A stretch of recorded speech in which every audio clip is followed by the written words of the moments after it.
Hello friends, welcome to the TN makers YouTube channel.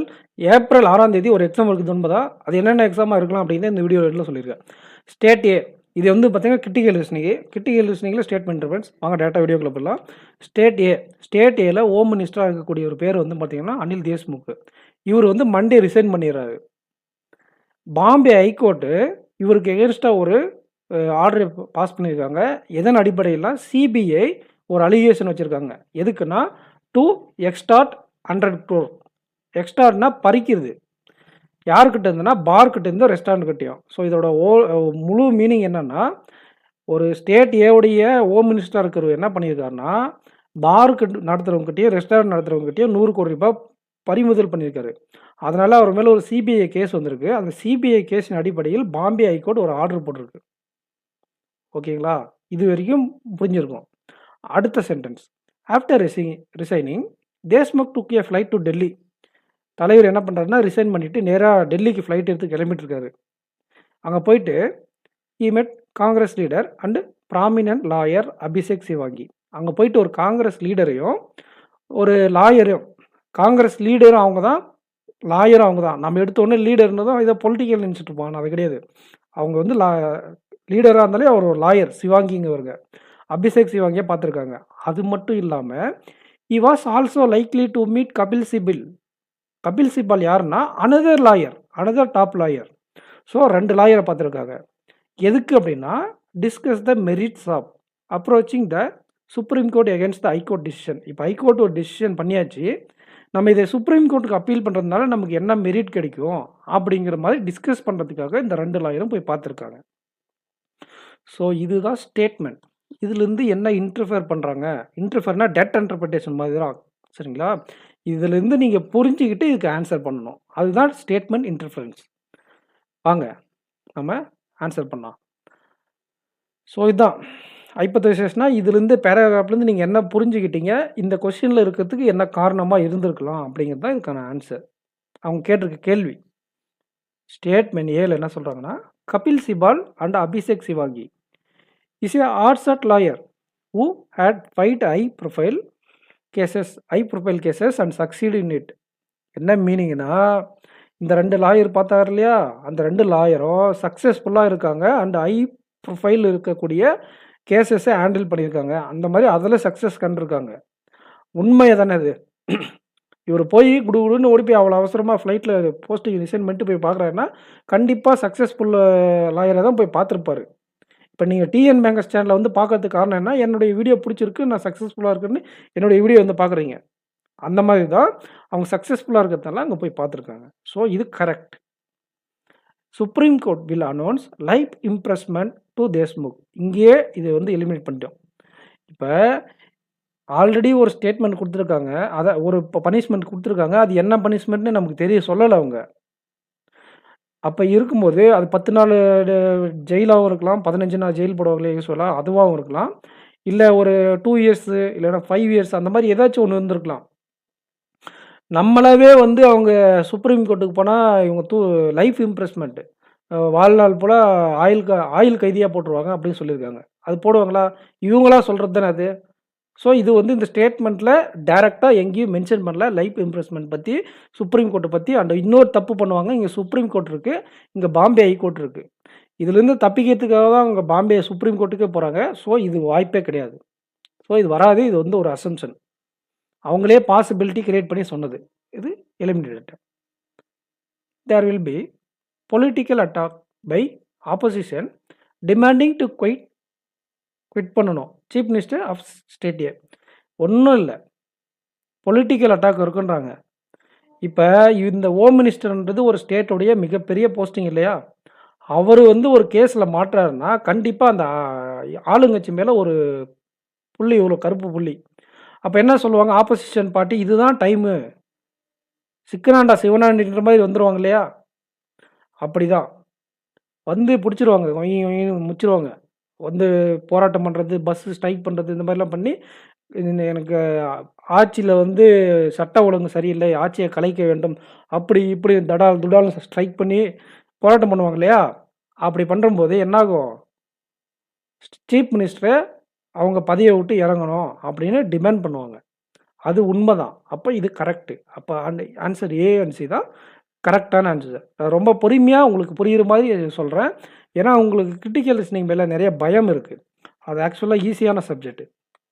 அது அப்படி கிடையாது. நெக்ஸ்ட் கொஸ்டின் போயிடலாம். ஆஸ்பிரண்ட்ஸ் மொத்தம் 3 கொஸ்டின் இருக்குது. ஒரே பேராகிராஃப் 3 கொஸ்டின்.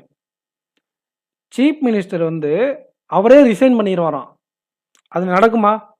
எங்கேயாச்சும் நடந்திருக்கா இது வரைக்கும்? அது வாய்ப்பு இருக்கா? கிடையாதுல்ல. ஒரு பிரச்சனை வந்துச்சுன்னா அதை எப்படி சமாளிக்கலாங்கிறது தான் சீஃப் மினிஸ்டர் யோசிச்சு பண்ணுவார். அதை யோசிப்பார். அப்போ ரிசைனேஷன் பண்ண மாட்டார். அப்போ இது இங்கேயே எலிமினேட்டடு. அவர் ரிசைன் பண்ணிவிட்டு பிரசிடென்ட் ரூல கொண்டு வருவாங்களாமா. அது வாய்ப்பு இருக்கா? கிடையவே கிடையாது. என்ன சொல்கிறாங்கன்னா, இந்த ரெப்ரிகேஷன் அப்படின்னா விளைவு. இந்த பொலிட்டிக்கல் கிரைசிஸ், இந்த ஹோம் மினிஸ்டர் பண்ண தப்புனால ஒரு பொலிட்டிக்கல் கிரைசிஸ் வருது. அதனால் ஒரு பின்விளைவு ஏற்படும். ரைட்டுங்களா? அது என்னன்னு கேட்டிருக்காங்க. என்னவா இருக்கலாம்? மேபி என்னவா இருக்கலாம்னா, ஆப்போசிட் பார்ட்டி தான் டிமாண்ட் பண்ணுவாங்க. இவங்களே வாலண்டரியாக எனக்கு போஸ்டிங் வேணாம் அப்படின்ட்டு போயெல்லாம் யாரும் ரிசைன் பண்ண மாட்டாங்க. அவ்வளோ நல்ல அரசியல்வாதி காமராஜர் காலத்திலே போயிட்டாங்க. எந்த ஒரு அரசியல்வாதியும் தன்னுடைய ஸ்டேட்மெண்ட்டை ப்ரூவ் பண்ணுறதுக்காக தான் பார்ப்பாங்க. கரெக்டுன்னு ப்ரூவ் பண்ண தான் பார்ப்பாங்க. அது மட்டும் இல்லாமல் இது வந்து ஹோம் மினிஸ்டர் பண்ணக்கூடிய தப்பு, சீஃப் மினிஸ்டர் பண்ண தப்பு கிடையாது. சரி, அப்போ இது எலிமினேட் பண்ணிட்டோம். அடுத்த ஸ்டேட்மெண்ட் பார்க்கலாம். Law and order will be disturbed. டிஸ்டர்ப்டுன்னா என்னென்னா கதி கலங்கிருச்சுன்னு அர்த்தம். டிஸ்டர்ப்னா தொந்தரவு பண்ணுறது, டிஸ்டர்ப்டுனா கதி கலங்குறது. அடிச்ச அடியில் கதி கலங்கி எவன் அடித்தா கதி கலங்கி நிற்குவானு விஜய் சொல்லுவார்ல, அந்த மாதிரி கதி கலங்குறது. As protest has been planned by the opposition. கண்டிப்பாக இது நடக்கும். போன கொஸ்டின்லேயே பார்த்தோம். ஆப்போசிஷன் என்ன பண்ணுவாங்கன்னா ப்ரோட்டெஸ்ட் பண்ணுவாங்க. அதனால் லா அண்ட் ஆர்டர் ப்ராப்ளம் வரும். கண்டிப்பாக வருமா? அப்போ இது correct. Opposition will get stronger and they will fight next election more aggressively in the state. Correct தானே? ஒரு கெட்ட பேர் வந்துச்சா? கெட்ட பேர் வந்தாலே என்ன ஆகுனா ஆப்போசிஷன் ஸ்ட்ராங் ஆவாங்க. ஆப்போசிஷன் ஸ்ட்ராங் ஆனால் அடுத்த எலெக்ஷனில் இன்னும் மோர் அக்ரெசிவாக ஃபைட் பண்ணுவாங்க. கரெக்டான answer. So option B and C கரெக்டான ஆன்சர். 2 ஆப்ஷன் கரெக்டாக இருக்கிறதுனால எல்லா ஆப்ஷனும் செக் பண்ணுங்கள். இ தான் கரெக்டான ஆன்சர். நமக்கு both option B and C correct answer. Next and last question போயிடலாம். இங்கே என்ன கேட்குறாங்கன்னா, நீங்கள் கேட்குறதுக்கு முன்னாடி நம்ம சேனலில் லைக் பண்ணாமல் பார்க்குறீங்க, லைக் பண்ணிடுங்க. சப்ஸ்கிரைப் பண்ணாமல் தான் சப்ஸ்கிரைப் பண்ணிங்க. இந்த இஷ்யூ இருக்கு இல்லையா, இந்த இஷ்யூ ஸ்டேட் பண்ணி ஒரு இஷ்யூ சொல்லியிருக்காங்க. அந்த இஷ்யூலேருந்து எந்த கன்க்ளூஷன் கரெக்டாக இருக்கலாம். இப்போ கீழே ஒரு கன்க்ளூஷன் 3 கன்க்ளூஷன் கொடுத்துருக்காங்க. அந்த எந்த கன்க்ளூஷன் கரெக்டாக இருக்கலாம். இந்த பேராகிராஃப் படித்து பிடிச்சி ஒரு மீனிங், இதை படித்து நம்ம ஒரு மீனிங் அண்டர்ஸ்டாண்ட் பண்ணி வச்சுருக்கோம் இல்லையா, அதனுடைய கன்க்ளூஷன் என்னவாக இருக்கும். அதை தான் இப்படி கேட்டு வச்சுருக்காங்க சுற்றி. சரி, new home minister will be Congress party and reward. அதாவது இந்த காங்கிரஸ் பார்ட்டி இருக்கு இல்லையா, இல்லை நான் ஸ்டார்டிங்கே சொன்னேன், அவர் லீடர் கிடையாது, அவர் லாயருங்கிறதுனால தான் அவரை போய் பார்க்குறாருன்ட்டு. ஸோ இது எலிமினேட்டர். இப்போ இந்த பதவியே போய் அவங்ககிட்ட ஒப்படைக்கவா போகிறாங்க? கிடையாது. அவங்க போனது எதுக்காகனா, அவங்க கேஸ் ஹேண்டில் பண்ணுறதுக்காகவும் இந்த சுப்ரீம் கோர்ட்டை பற்றி டிஸ்கஸ் பண்ணுறதுக்காகவும் தான் அவங்க போனாங்க. ஸோ இந்த ஹோம் மினிஸ்டரை அவங்களுக்கு ட்ரான்ஸ்ஃபர் பண்ணுறதுக்காகலாம் போகல. அது எலிமினேட் ஆயிடுச்சு. அப்புறம் எக்ஸோ மினிஸ்டர் ஆஃப் ஸ்டேட் இருக்கார் இல்லையா, அவர் வந்து 100 கோடி வந்து கலெக்ட் பண்ண சொல்லி இப்போ வந்து இவர் ரெசிக்னேஷன் ஆகிட்டார். இவரை தான் சொல்கிறாங்க, தேஷ்முக்கை தான் சொல்கிறாங்க. ரெசிக்னேஷன் ஆகிட்டார். Asked to collect 100 crore from bar restaurant. Sorry, ex home minister இருக்கார் இல்லையா, அவர் கலெக்ட் பண்ண சொல்லியிருக்காருன்னு கேட்டிருக்காங்க. கிடையாது. சரிங்களா? இவர் தான் பண்ணியிருக்காரு. இவர் மேலே தான் கரெக்ட் இருக்குது. அதனால தான் இவர் வந்து சுப்ரீம் கோர்ட்டு மேலே போயிருக்காரு. குற்றம் நிரூபிக்கப்பட்டு விட்டது. அதனால தான் பாம்பே ஹைகோர்ட் வந்து ஆர்டர் போட்டிருக்காங்க. அப்போ இந்த வந்து பழியை தூக்கி எக்ஸ் மினிஸ்டர் மேலே போடுற மாதிரி இந்த ஸ்டேட்மெண்ட் இருக்குது. ஸோ நம்ம ஒவ்வொரு டேட்டாவும் படித்து புரியும்போது ரொம்ப நுணுக்கமாக பார்க்கணும். Okay, after judgement of state high court. இந்த ஜட்ஜ்மெண்ட் வந்து பாம்பேயோட ஹைகோர்ட்டோட ஜட்ஜ்மெண்ட்டு. அக்யூஸ்டுங்க யார் இருக்குன்னா தேஷ்முக் தான். Can approach supreme court.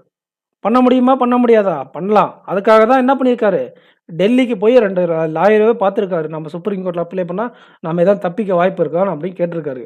So only option C மட்டும்தான் கரெக்டு. மற்ற 2 ஆப்ஷனும் தப்பு. அப்படிங்கிறதுனால இது 2 எலிமினேட்டட். ஜஸ்ட் இந்த பேராகிராஃப்லேருந்து கன்க்ளூஷன் நம்ம என்னன்னா, அவர் தப்பு பண்ணி மாட்டிக்கிட்டாரு. அதுலேருந்து தப்பிக்க அவர் சுப்ரீம் கோர்ட்டுக்கு போயிட்டுருக்காருன்றது தான் உண்மையான பர்ஃபெக்டான கன்க்ளூஷன். அது ஆப்ஷன் சி தான் கரெக்ட் ஆன்சர். ஸோ நம்ம அப்டேட்டுக்கு வரலாம் ஃப்ரெண்ட்ஸ். ஏப்ரல் ஏப்ரல் 6ஆம் தேதி உங்களுக்கு எக்ஸாம் இருக்கிறது உண்மைதான். அது ஆகாஷ் ஜாதவ் சாரே என்ன சொன்னார்னா, இந்த டேட்டில் ஒரு எக்ஸாம் புக் ஆகிருக்கு. பட் ஆனால் அது என்ன எக்ஸாம்னு தெரியாது. NICL ஏஓவாகவும் இருக்கலாம், NIACL உடைய ஏஓவாகவும் இருக்கலாம். இப்படி தான் அவரும் சொல்லியிருந்தார். அண்ட் அதுவும் இல்லாமல் இன்னும் 2 எக்ஸாம் சான்சஸ் இருக்குது. என்னென்னா UISC உடைய அசிஸ்டண்ட்டு அண்டு கனரா பேங்க்குடைய பிஓவில் கனரா பேங்க்குடைய LBO எக்ஸாமு. ஸோ இந்த 4 எக்ஸாமுக்கு சான்சஸ் இருக்குது. அப்படிங்கிற மாதிரி நம்ம ஒரு இது சொல்லுவோம் இல்லையா, நம்ம என்ன சொன்னோம், இந்த 3 சொன்னோம். அதே மாதிரி யாரோ ஒருத்தர் கனரா பேங்க் LBOன்னு சொல்லியிருக்காரு போல். ஆக்சுவலாக கனரா பேங்க் LBO வரப்போகுது, டேட்டெல்லாம் தெரியாது. இப்போ இந்தியன் பேங்க் எப்படி LBO எடுத்தாங்களோ, யூனியன் பேங்க் எப்படி LBO எடுத்தாங்களோ, அது மாதிரி எல்லா பேங்க்கும் இனிமேல் LBO எடுக்க தான் போகிறாங்க. பட் கனரா பேங்க் LBO வரப்போகுது. அவர் சார் என்ன சொன்னால் சிங்கிள் எக்ஸாம் அப்படிங்கிற மாதிரி சொன்னார். கனரா பேங்க்கும் ஃபியூச்சரில் வரப்போகுது. ஸோ அந்த டேட்டில் இது இருக்கலாம் அப்படின்னு யாரோ ஒருத்தர் போட்ட பொருளையே எக்ஸாம் குரூப் ஃபுல்லாக பரவிடுச்சு. ஒரு சில அதே மெசேஜை எடிட் பண்ணி என்ன பண்ணியிருக்காங்க, ஒரு சில இதில் NICL போட்டிருக்காங்க, ஒரு சில இதில் NIACL போட்டிருக்காங்க, ஒரு சில இதில் கனரா பேங்க்கில் போட்டிருக்காங்க. ஒரே மெசேஜ் சர்க்குலேட் ஆகிட்டு இருக்கு. பட் இந்த மற்ற எல்லா டேட்டும் அஃபிஷியலாக அத்தன்டிகேட்டாக IN டிஜிட்டல் சொல்ல புக் பண்ண டேட் தான். பட் இந்த டேட் மட்டும் ஒரு மெசேஜில் NICL இருக்குது, ஒரு மெசேஜில் NIACL இருக்குது, ஒரு மெசேஜில் கனரா பேங்க் இருக்குது. ஆக்சுவலாக ஒரு சிங்கிள் எக்ஸாம் ப்ரிலிம்ஸ் மெயின்ஸ் இல்லாமல் சிங்கிள் ஸ்டேஜ் எக்ஸாம் அங்கே கண்டக்ட் பண்ண போகிறதா தான் வந்து ஆகாஷ் ஜா சார் மூலிமா கிடைச்ச தகவல். IN டிஜிட்டல் மூலிமா கிடைச்ச தகவல் அதுதான். ஏப்ரல் 6ஆம் தேதிக்கு ஒரு எக்ஸாம் புக் பண்ணியிருக்காங்க. ஆனால் அது என்ன எக்ஸாம் தெரில அப்படிங்கிறதா வந்து இது வரைக்கும் கிடைச்ச தகவல். யாருக்குமே இது இந்த டேட்டில் இந்த எக்ஸாம் நடக்குதுன்னு ஒன்று 100% ஆக்டிவாக தெரில. தெரிஞ்சால் மொதல் சேனலை நாம் தான் அப்டேட் பண்ணுவோம். கரெக்டுங்களா? இது வந்து ஒரு அத்தன்டிகேஷன் நியூஸ் கிடையாது. நீங்கள் படிங்க. கண்டிப்பாக ஒருவேளை அது கனரா பேங்க் LBO வந்தால் பேங்கிங் அவேர்னஸ் ரொம்ப முக்கியம். அந்த பேங்கிங் அவேர்னஸை நான் ரெகுலராக இனிமேல் கொடுக்குறேன். நவம்பர் 2nd வீக்கில் நிற்குது. நவம்பர் 3rd வீக்கிலேருந்து அப் டு மார்ச் வரையும் நம்ம கவர் பண்ணிடலாம், மாஸ் பண்ணிடலாம். ஓகேங்களா? இந்த டைம் நமக்கு தான் SBI கிளர்க்கு அடிக்கிறோம், தூக்குறோம். இந்த கிரிட்டிக்கல் லிஸ்னிங்லாம் அதுக்கு பெரிய டூலாக இருக்கும். லைக் பண்ணாமல் இருந்தால் லைக் பண்ணிக்கோங்க. இது மாதிரி இந்த வீடியோ உங்களுக்கு பிடிச்சிருக்கா, யூஸ்ஃபுல்லாக இருந்துச்சான்னு கமெண்ட் செக்ஷனில் கமெண்ட் பண்ணுங்கள். நெக்ஸ்ட் வீடியோவில் மீட் பண்ணலாம். Thank you friends. தேங்க்யூ.